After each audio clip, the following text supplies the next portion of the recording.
Welcome to Heartistry. This is Farah, Yasmeen, Shaikh, and I am thrilled to have another wonderful guest here with me today. So, without further ado, you've heard a little bit about them, but please join me in welcoming Sonya Malani Panchal to Heartistry. Thank you so much for having me. It's an honor to be here speaking with you. It is absolutely my pleasure. And, a lot of my guests I get to, frankly, sort of stalk through social media and then Yes. reach out to them and hope that they're open for a conversation. And I mean, that is really the gift that social media is. We know that there are lots of problems with it, but it also connects us to people that we may not actually in real time get a chance to cross paths with. And so I have been admiring your we're going to get into it, what you do as far as your business and all of that. But also, what I'm hoping we get into, spoiler alert, is really you've just shared some really, I think, relevant tips and reflections around like the one that comes to my mind, and we'll certainly revisit it shortly, is just even about donating product and what that means for a business of your size. Um, Yeah. right? So anyway, we're going to hopefully go a number of places. But what I'd love to start with, Sonya, is your origin story. Essentially, anything that you would like to share around your personal family history, perhaps where you were born, brought up. No need to rush to the present. We will get there. Wonderful. So my parents emigrated here from India in the 80s, and I am actually the first in my family to be born and raised here in the US.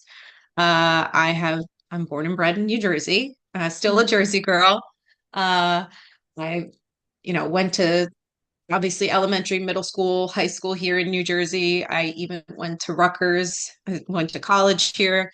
The Okay. only time that I actually ventured out, and by venturing, I mean I went to Manhattan for optometry school for 4 years. Uh, so I have my roots here. I obviously grew up in an Indian American household, so I think a lot of South Asian people or in the diaspora here in the US feel like they're constantly straddling two different cultures, and that's sort of where I've always been as well. Um, so, growing up, I had friends that were mostly Caucasian. And then in high school, college, and optometry school, I had a bigger racial diversity. Mm. And I've always enjoyed learning about different cultures, experiencing their foods. That's how I've always felt like was the biggest vessel for getting to know more about something that you haven't experienced yourself. Mm. So I'm a big foodie, huge foodie. And honestly, I do give a lot of that credit to my mom as well, Mm. because she would always take me to like the Asian market. We'd go to H Mart. And so like I knew H Mart was called Hanarum before it became H Mart, you know? So Yeah. uh I remember like my birthday dinner when I was like 6 or 7 years old was like, I want to go eat sushi. Like that was Yeah. unheard of for a lot of kids my age, but Yeah. that's how Especially I then, grew up. Yeah, I grew up Yeah. with a very, yes, Indian American background, but I always enjoyed being exposed to other cultures. And I've always Yeah. loved that. And I'm a huge foodie, which is why it translates into Scrumptious Wicks. Yeah. So that's pretty much the origin story, I would say, of the brand Yes. and of my upbringing.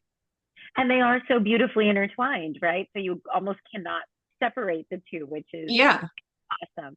And so what I found fascinating, and in your introduction, we heard this as well, is that, and you made that correlation just now, is that your love for food and tastes and flavors and a variety of those at that, were you conscientious of as much as, because I can say I love food and, a similar diverse range, if you will, but I Yeah. can't say, there is something to be said. I remember hearing this, God, I don't know in what context, but of our senses, touch, taste, smell, sight, all of that, smell is the one that actually is sort of the strongest and invokes sort of the deepest memory. Is that Yes. accurate? Absolutely, yes. scent is very strongly linked to memory. I don't have the science behind it, although I probably should know it. Yeah. But it is one of those things that is so powerful. And I have had customers send me voice messages after lighting a candle that have like literally brought me to tears in a parking lot because of like one whiff of like a Nag Champa candle reminded them of their mother who recently passed away, Mm. and that she would light burning incense in her house, and that they had a tumultuous relationship growing up, but that they really bonded in the Mm. last few years together. And now that she experienced this candle, she wants to send this candle to her sister in Jamaica, um, so that she could Wow. also remind her of mom. And I like it. I'm choking up talking about it because Yeah. that is so strongly linked to such a profound memory, and it's coming from the fragrance. Yeah. It brings I have chills talking about it. Yeah, no, fair. It's absolutely. And so what I'm curious about, Sonia, is that when you were young and as you got older and maybe started more consciously realizing this like love for food and taste, were you always conscious of smell being part of that? I don't think I was. I would say though that there are certain smells that do bring me back to home, like Mm, that would give you a sense of comfort. And maybe yes, they were linked to food. They weren't yeah. necessarily linked to like a fragrance or, Yeah. in a department store. And that's part of also where the brand came from, is because there was nothing really out there that really spoke to me. But Yeah. talking about food, like the smell of like basmati rice on the stove, like I'm sure that's gonna like Yeah. light a Yeah. memory for you too, right? Like the Yeah. kushbu of that is so particular. 100%. Or chai, and Yeah. or even like the sound of like crushing cardamom pods in like a mortar and pestle, right?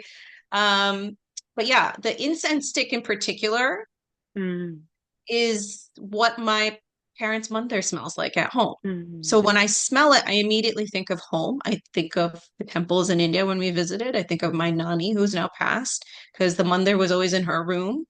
yeah. Um, so I think that majority of the smells in terms of food, food smells in particular, were the ones that really ignited those memories for me. Yeah. Beautiful. Let's go ahead. We'll take our first pause here. Okay.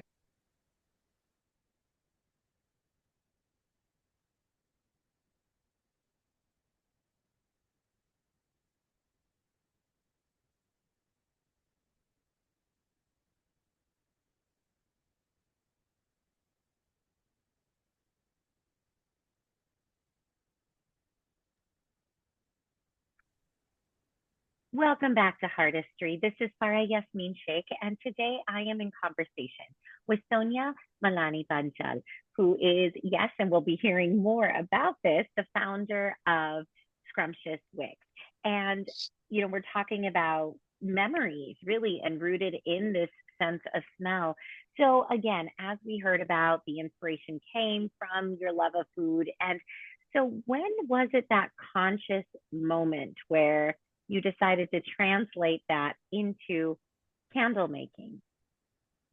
Yeah, so like I mentioned earlier, I went to optometry school in Manhattan and then moved back to New Jersey shortly after, actually after graduation from optometry school. I married my husband, and I started a residency. He also started a residency, and then 2016, yes, 2016, I had finished my residency and I started working in private practice. And so I would come home every day. And, I have been working so hard for this degree and for completing residency for years, right? Mm, And I was coming home so burnt out from just working like right. a normal day schedule. But it was a somewhat stressful job. I think that, it was the first job out of residency, and I was still trying to navigate what it was like to be a new doctor Yeah. and coming home and, taking care of an apartment with my husband. So there were different um, facets of life that were in play at the same time, let's say. Yeah. And I turned to food as like, you know, cooking food as my release or as my stress relief. But Yeah. then what would happen is I would burn through candles after in the kitchen so quickly after like late after cooking that I was burning through them so fast that I just wanted them to last longer. So I Huh. was buying, typical department store candles, some of the more famous ones out there that I don't need to name, but you know. Yeah. And I mean, yeah, we can name them. They're Yankee Candle, Bath and Body Works, all of the above, right? So we've all had them in the house, we've all burned them, and they burn so fast. Yeah. And I was listening to an episode of How I Built This with Guy Raz, and Mm-hmm. his guest was Sarah Blakely, founder of Spanx. Okay. And this was December 2016. We were on a long drive to the Poconos with my husband, and he's like, just listen to this podcast. Again, like how he is with most things, just read this book, just listen to this podcast. And I was like, Okay. begrudgingly said yes. I'm like, Yeah. fine, like I'm stuck in this car for the next 2 hours. We'll listen to it. Like, and you know, I was actually getting really reeled uh into these episodes and listening to these founder stories and how Mm. inspiring they were, and listening to their history of how a lot of them didn't have business experience. A lot of them didn't even have, you know, more than even a high school degree sometimes. And all that they really had was the determination Mm. to figure something out because they believed in themselves. And it didn't matter what level of education you had. It mattered if you were willing to take this creative idea and execute it, and whether you believed in it or not. And that sort of really that really spoke to me because I'm here in on this drive, ready to go take a break from the job that is leaving me stressed out that I worked years Yeah. and years and years for. And here is someone who's telling me they have made millions of dollars by just believing in themselves and because they didn't Yeah. graduate with a degree. And I was like, what the heck am I doing? Right. I'm doing Right. wrong. I followed the roadmap of be the good Indian daughter Check, check, and check. check, Yeah. check, check, straight A's, do it all. Yep. And I'm doing the thing. Got married at 26, like finished my residency. I'm in private practice. I got the 6-figure paycheck. What's going on? Why don't I enjoy this? What's happening? Yeah. And I really needed an outlet. So I thought to myself, you know what? I'm going to start a business on the side. And it's got to be something to do with candles because I love candles. In fact, our mandap at our wedding was filled with candles because I had told that to Mm. our designer. And I was like, I'm just going to figure out something that, like, I think I said to myself, I'm going to make some like really unique, exotically scented candles and I'm going to figure it out. Mm. Mm. So, and that was my goal to myself when I came back in the new year in Yeah. 2017. From January to April, I started testing. I made some really horrendous candles Ah. that just would not burn or that they were extremely flammable. They were real risks of lighting. But by April, I had figured it out enough and to launch something and put it out in the market. And So how were you April 6th sourcing? through Okay. 2017. Okay. And how are you sourcing the actual scent? I was it in oil form, I assume? Yeah. So Yeah. initially it started with like a craft kit, Yeah. that you could get at at the time AC Moore was still in business, or like a Michaels, you can get a candle making kit. Now you can buy them online, but whatever came with the kit is what I started with. But one of the Yeah. first candles that I made was a lemongrass candle because lemongrass in particular, which is still part of my line today in in Mm. my signature collection.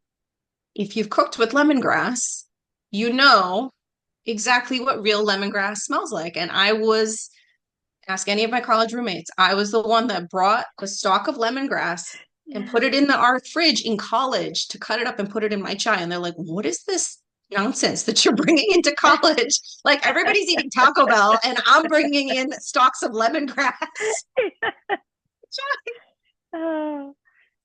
that particular one, I was very annoyed with going into a department store and picking up a candle that said lemongrass on it, but Mm, it didn't smell anything like lemongrass. And it would really actually like upset me. I'm like, why would you name something that doesn't smell yeah. like what's written on the candle? So, one of the first ones I made was lemongrass. I've obviously tweaked it along the ways, figured Oh, out what was the right formula, but it still remains. It's the OG scent. amazing. Uh, let's go ahead. We'll take our second break here.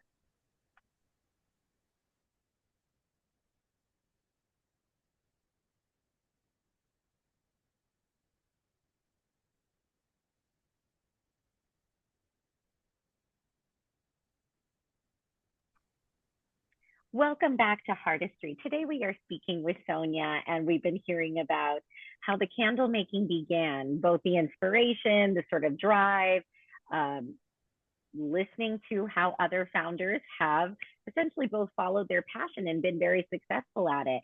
So I also have to point out, it's kind of, we live in what's almost pre-pandemic, pandemic, and post-pandemic times. And it would very, I presumptuously would have almost assumed that this came out of like lockdown times, right? And so the fact that you were doing it sooner, and 2017, April 6th, that's when you launched it. Like what was the significance of that date again? No, it's just something that stays in my mind because I remember the exact situation of pressing post on Instagram when I had launched it. I had like the name figured out. It was Oh. like a big secret. I made my husband also at the time, not at the time. Hold on, you gotta cross that out. I meant at the time, my husband also was like, "When are you gonna tell people?" Wrong. These are the fun bloopers, which I'm absolutely leaving in because that was awesome. I have to say that about my own. Oh, no, at the time, my husband was like, "You've done all this work. You've created labels, you've done branding, you've done logos, and you haven't like posted anything. Like, what? Just do Mm. it." And I was like scared to do it. And I remember sitting there on the bed with him, and I was like, I had written out a post, a picture, and I was like, "Oh my God, I gotta press post. I gotta press post." And I pressed it, and I was like, "All right, it's done." And I look back at that, and that date sticks in mind because that was the day that I Right. actually like launched, but it was the day that I posted to Instagram, like, look at what I created. And people responded almost immediately because I spoke about how I was inspired by sense of food. In particular, it's called Scrumptious Wicks. It was literally born at my Mm. kitchen counter. And anybody who knew me prior to 2017 Right. knew that I was like a huge foodie and that I would post about I had an album on Facebook called Edible Creations that I used to update, and people would be like, "Oh my God, what did Sonya make this week?" Right. So Oh, they were there like, you "This is a go. no-brainer." Of course. Yeah. Yeah. And they were super supportive about it. Beautiful. And did you start selling right away? Like what I was your did. portal even for selling? Was it more like in-person events type things? Were you doing online? Yeah, Yeah. I hadn't figured that out. That's why Okay. posting it to Okay. Instagram on April 6th was the big Yeah. deal. I was like, oh, how are people gonna I was just posting Yeah. like, please let me know if you want to place an order. And I would either drop it off or they would meet with me. It was friends and family who bought first, So right? very sort of And then localized initially. yeah. Yeah. And then I had a old classmate from optometry school who was like, "Hey, can you please like ship it to me?" And she was somewhere in New York, I think at the time. And I was like, I guess I'll have to figure that out. Like, I was like, okay, I guess we're gonna have to figure out and she even assisted me because I think her husband had a business and she was like, oh, you could Oh, use these certain boxes through the post office. And oh, that's that's how I great. just did it on a whim and learned by listening to people. Yeah. Beautiful.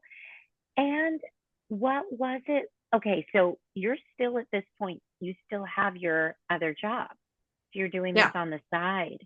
Mhm. And talk about that. Like what was that? I'm very I try to be very intentional about not using the word balance because I think balance implies a 50-50, and I just Yeah. don't think that that's realistic for most things, whether it's work, personal, what have you. But what was your flow, if you will, between all of these different aspects of you? Yeah. So 2016, 2017 were pretty fine. I mean, this was something that was just done on the weekends and at night. And I didn't have kids at the time. And then in 2018, I had our first son at the end Mm-hmm. of 2018. So I went through pregnancy and giving birth in 2018. And that came with a couple of challenges. But again, the business was like still in the process of taking off. So I paused after I had the baby and I found myself still wanting to create candles, right? And I started doing it again. I think while I was still postpartum, I was still on maternity leave, I believe. And it was like again, it was like a reprieve from like Mm, nursing the baby or changing diapers. And I was home and I wasn't in the office seeing patients. So, my husband and my mom be like, if you want to just take a break and you want to go do something, you want to make candles, like run a sale, just do it if it makes you happy. So they were super supportive about it. awesome. And then, yeah, 2019, 2020, things started to really take off. 2020 was actually our busiest year, Mm, and still was till this date because of the pandemic. And people were yeah. really looking to send comfort Mm, during a really difficult time. And Diwali time in particular, people wanted to send gifts. They were sending candles to parts of the country that I had never shipped to before. mm, And it was a really hard time, but out of that came a lot of beauty in terms of community, our mm, virtual community, right. and sending candles to people's loved ones is still like one of my favorite memories of that year. Mm. And were you doing all of this? I mean, you mentioned the support, understandably, from your partner, your mother, um, but otherwise, from like a workload perspective, were you doing all of this on your own? Yeah, yeah. Yeah. So I was still working full-time job and doing this on nights and weekends. But Okay. really around 2020 was when it was like I was pouring candles at like 11:30, 12 o'clock at night. And Wow. my son would go down to sleep at like 8 p.m. and I'd just go straight into the studio after and pour Wow. candles or package candles or get a wholesale order out. Um, so things started to really get hectic, I would say around 2020, where I was like, something's got to give. I got to figure this out. Sure. Yeah. Oh, makes sense. So volume's picking up, demand essentially is picking up in Mhm. 2020. And so then how did you modify things according to that? So I believe after 2020, I rebranded because I had been in this phase of like, I really want to elevate packaging. And Mm, so for the first portion of 2021, I mean, like a candle business is partly seasonal. It's not entirely seasonal. It's not, mm, but it does peak during September, like during September through December is really peak time. Like more than half of the sales will come in during those 4 months. So the first half of the year can also be just for branding or traveling. We're going to do a trade show again in February, so okay. more outreach and branding. And then I prepped in terms of trying to uh, expand like scaling. So Mm, ordering by the pallet instead of ordering a few boxes at a time. And we bought a wow. house in 2021. And so that allowed me to use the garage with the driveway to bring pallets in. So Right. cases and jars and wax would come on a pallet. And I expanded the studio to the basement instead of a spare bedroom that we were using. So Right. that's how I increased the capacity. And I think my work schedule had changed after as well, where I was now getting a Friday off and my Okay. son was in daycare so that I could now Okay. use the Friday to basically pour candles and get it done during the daytime versus having to do it at night. I mean, I still did a lot of things at night, but I didn't have to do everything at night and on the weekends. So size and timing is what changed in 2021 to allow the scaling. Hmm. Let's go ahead. We'll take another pause right there.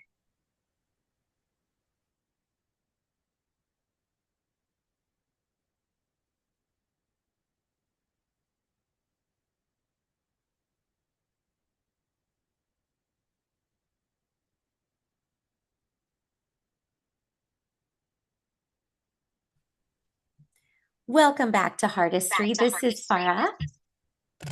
And are you getting an echo there? No. No, okay. Give me 1 second.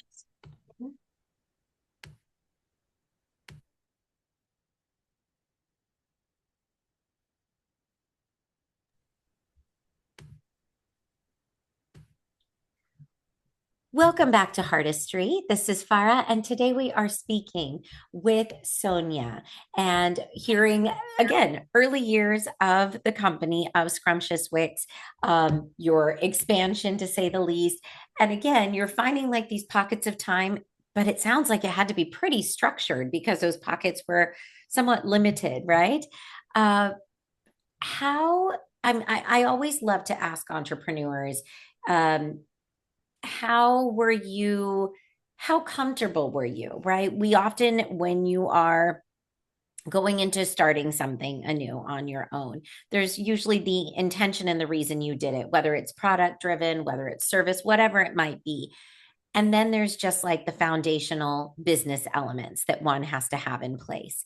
And I always love to hear from folks how they approached that. Was that something you felt was a really sort of natural fit? Budgeting, managing your supplies, your inventory, your obviously, again, you've addressed a little bit of the shipping, but there's a lot of layers there outside of conceiving of, and then making and executing on the product itself, the deliverable kind of component. So anything around that, what were the challenges, lessons learned, what things did you maybe like that you didn't expect to like in it? Yeah, I think that, people always say, like, again, we spoke about balance not being a wonderful word to use, but like people would always say, like, I don't know how you're seeing patients as a doctor, as an eye doctor during the day, and then making candles and shipping them out at the end of the day. Yeah. And I think that part of taking what I learned in optometry school of remaining professional and following a road plan and staying on time and you have to be disciplined in order to do things in healthcare. I think that there's no ifs, ands, or buts about that. So some of that discipline comes just from having done it my entire life, right? When it comes to like grade school and passing exams and being prepared. That translates across all industries, I think. In terms of the business part, I relied on our network of people that you and I know, right? So there's a lot of relevance also to the food industry. So when I got the offer to come into Whole Foods, one of the first people I called, actually, I'll give you three. One was Hetal Vasavida, right? So, of Milk and Cardamom. I needed her. I mean, we're close friends now. So like I take advice from her like any 2 seconds I can. Sure. Yeah. And I called Pooja Bhaveshi from Malai Ice Cream. I called Alakvasa from Elements Chocolates. And they all helped me in their own way of telling me what I needed to tackle first and what I needed to focus on and what my options were, and that I got this. And I looked to all these other brown women who I look up to who were like, I'm so proud of you, but you're going to figure it out. Like we figured it out too. You're going to do the same. So I've listened to people who have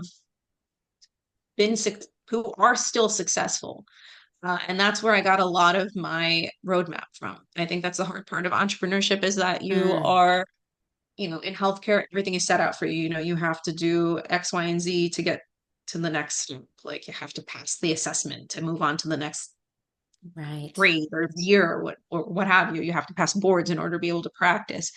But entrepreneurship means like you could have an opportunity fall into your lap, but if you're not prepared for it, you could lose out on that opportunity. I think that I've learned from them that not everything is going to follow the perfect plan, and Mm, that issues will come up along the way, but with experience and with time, you'll be prepared for those things to happen. And I've listened to them along the years to go through some difficult conversations.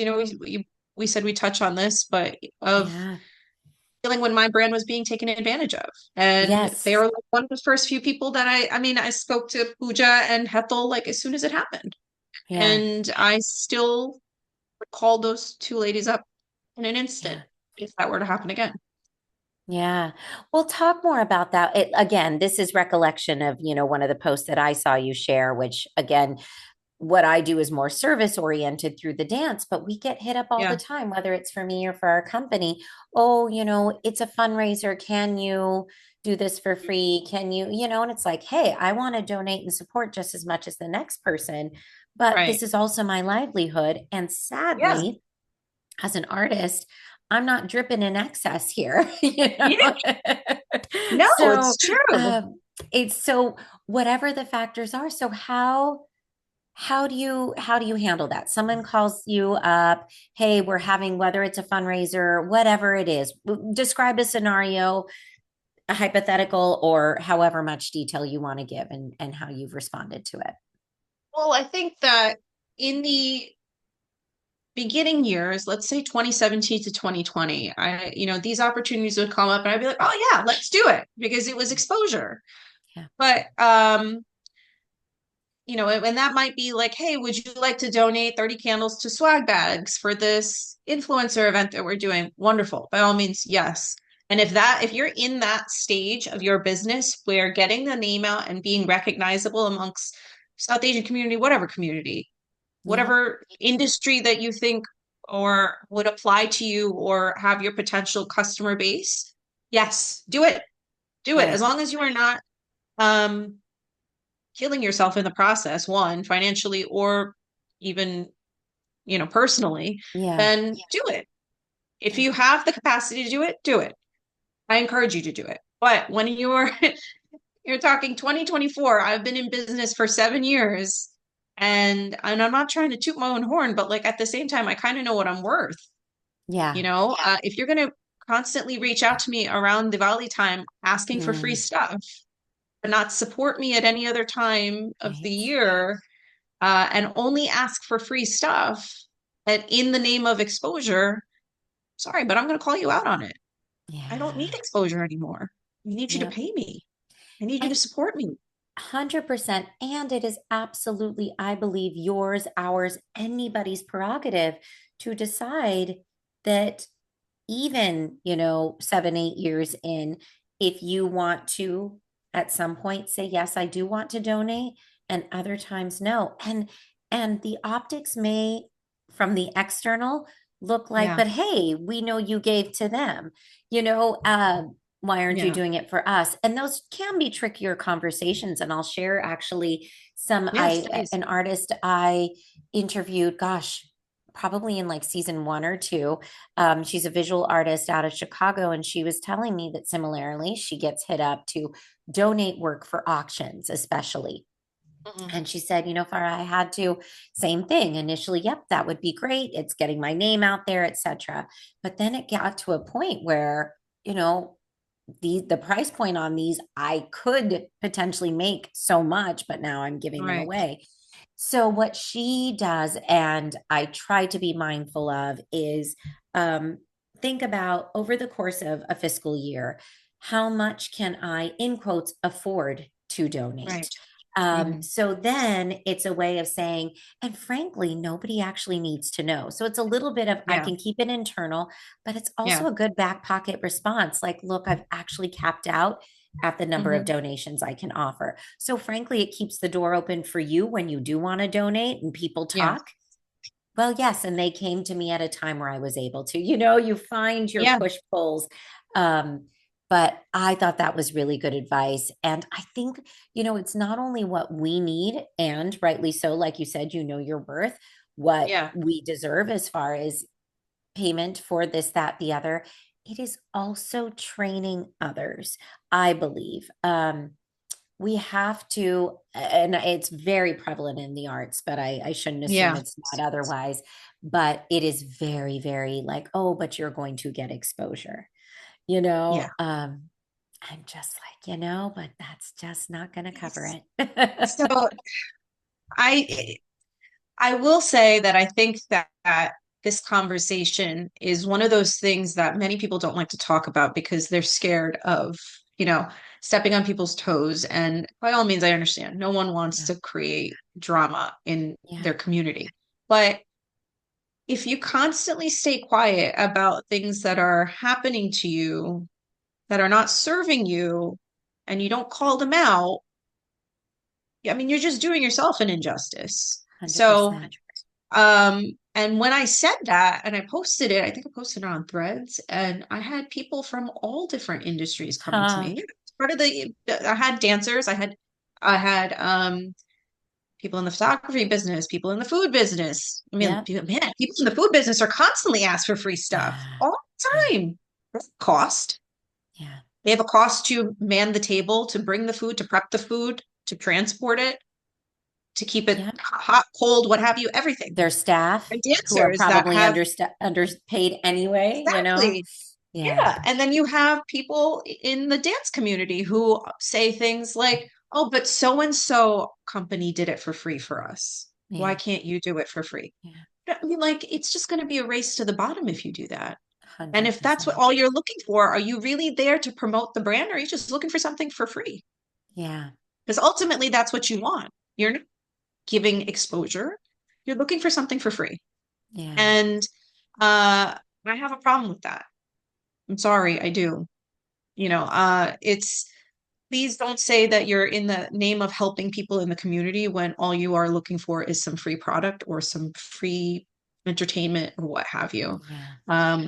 I know that, yes, in the past, those things may have translated on social in terms of like, we will tag you in X, Y, and Z on this post and that post, and those things may still work in some ways. But as of late, they haven't. Yeah. Like, Right. No algorithm kidding. has changed. So No tagging kidding. me or giving me a shout out is really not going to do much. What's going to make a difference is paying me, not always at retail price, right? It may not always be at full retail price. And that those discussions about pricing can be altered based off of who you're doing it for. But Yeah. um, you should pay people for their time. That's Yeah. it, point blank. You should Yeah. pay people for their time and for their cost for their business. There's a cost associated with bringing a product, time associated with creating a handcrafted product, and also for you for preparation if you're doing a Yeah. dance. I mean, it's your Yeah. art. Well, I had a conversation with somebody. This was a couple years ago. I got approached by an organization here in the Bay Area that said, "Oh, we're doing an Independence Day. It's a 2-day event. Thousands, tens of thousands of people are going to be coming. One day is for student performers, and the next day is for." They even said pre-professional, professional, and we'd love for you and or your company to do something on Sunday. I said, okay, so what's your budget? They said, oh, no, there's no budget. And I said, well, you actually just made the distinction yourself between day one and day two. So you're honoring that you're asking for professional level work, but you're not Yeah. willing to pay for it. Can I ask you, are you paying for the stage to be built? Are you paying for your Yeah. production crew? And I'm probably going to make a pretty accurate assumption that those Yeah. people are not South Asian, and maybe that's why they're getting paid. So let me tell you this. And this poor woman was probably a volunteer that just got told to call me. And I just said, please take it back to your committee that I don't want to be called again. Yeah. Don't ask for me or my organization to be involved unless you have a budget. And I realize reputationally that may not bode well for me, but for my integrity, it's absolutely fine. And Yeah. I was just, and she's like, okay, thank you. Never heard from them again. But I felt like I hope she went back, and she probably Yeah. didn't say it in the way I had intended. But it's the no's to those people that maybe the more of us that get find the confidence, because it's not easy. We might have gotten Yeah. some new students out of that, but Yeah. you know, Exactly. I mean, there's always going to be a pro and a con to every situation or every decision that you make. I mean, even some of the more difficult decisions that I had to make in the last couple months about, pulling my product from an event that I was supposed to do, mm, which I did post about on Threads. I won't name the company or the mm, the person that contacted me, but I had to pull the product at the last second because I said, if I'm going to give you a custom candle, I need to be present at this event. I know that these events give me the biggest ROI when I am personally there in person beautiful. Yeah, to talk to other people, talk about the brand, have them yeah, experience the candle, let me tell them the story behind the candle.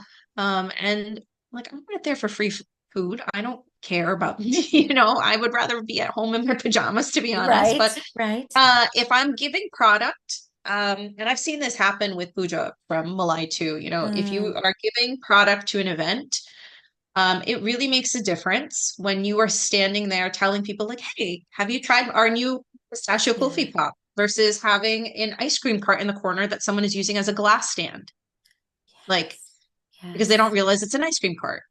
So it's not just about delivering product to the event. It's about yeah, being there and being there to represent and be like, hey, by the way, there are Wolfie Pops in here. Would you like to have one? I made right, this one right, story behind it. And I do that with the candles as well. Because they're just out on a shelf, like no one knows who it's from. No one knows the story.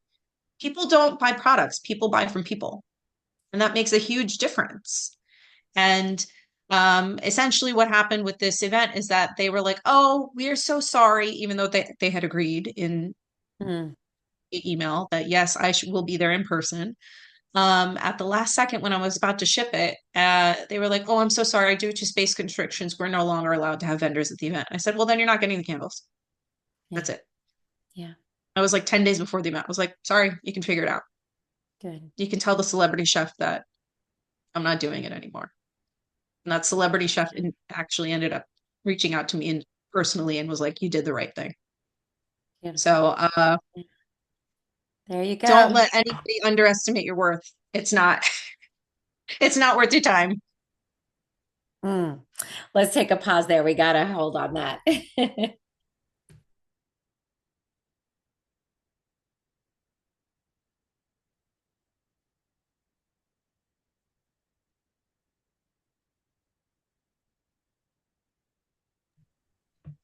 Welcome back to Heartistry. This is Farah Yasmeen Shaikh, and we have been speaking with the founder and CEO of Scrumptious Wicks, Sonya Malani Panchal. And Sonya, tell us, how can folks explore your beautiful and aromatic and scrumptious products? Sure. So you can find us at scrumptiouswicks.com. We do ship nationwide in the US. We also have a list of independent retailers that we partner with. Some of them are just beautiful mom and pop shops, local boutiques, restaurants, coffee shops, cafes, bookstores. And you can also find us in 53 Whole Foods across New Jersey, New York, and Connecticut. And we're looking to actually expand our retailer base because, people do like to smell their candles in person Yeah. before they purchase Yeah. them. So we are exhibiting at New York Now again at Javits Center in New York. You can also find us on Fair, Faire, if you are a retailer and you're looking to stock Scrumptious Wicks candles in Okay. your store. Amazing. Amazing. And your social media, is there, you have your business handle? Yes. Okay. Yes. So at Scrumptious Wicks for Instagram, you can find us on TikTok, which is now back up and running. Uh, Oh, goodness. um, Yes. yes. Dot, dot, dot. Dot, dot, dot. Beautiful.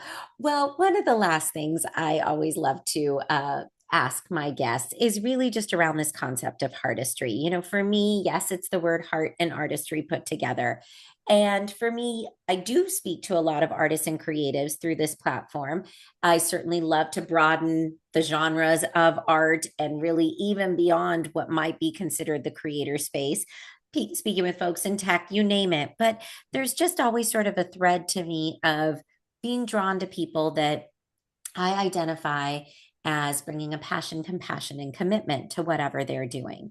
And so that essentially is what kind of that artistic flow is that I'm seeing and really inspired by and appreciating in other people's stories.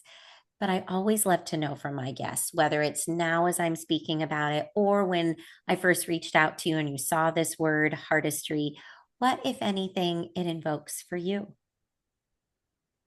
So I actually love that you named it Heartistry. I was thinking that earlier. Um, I think art in general comes from the heart. You know, there's that saying that creatives need time to do nothing Mm, and or to have space to do nothing. So you have to create that environment where you are either bored or that you have a clean slate in front of you, or inspired by nature or what have you. And a lot of that comes from listening to your inner voice, listening to what's in your heart. What are you feeling? And that has always helped inspire me to create something.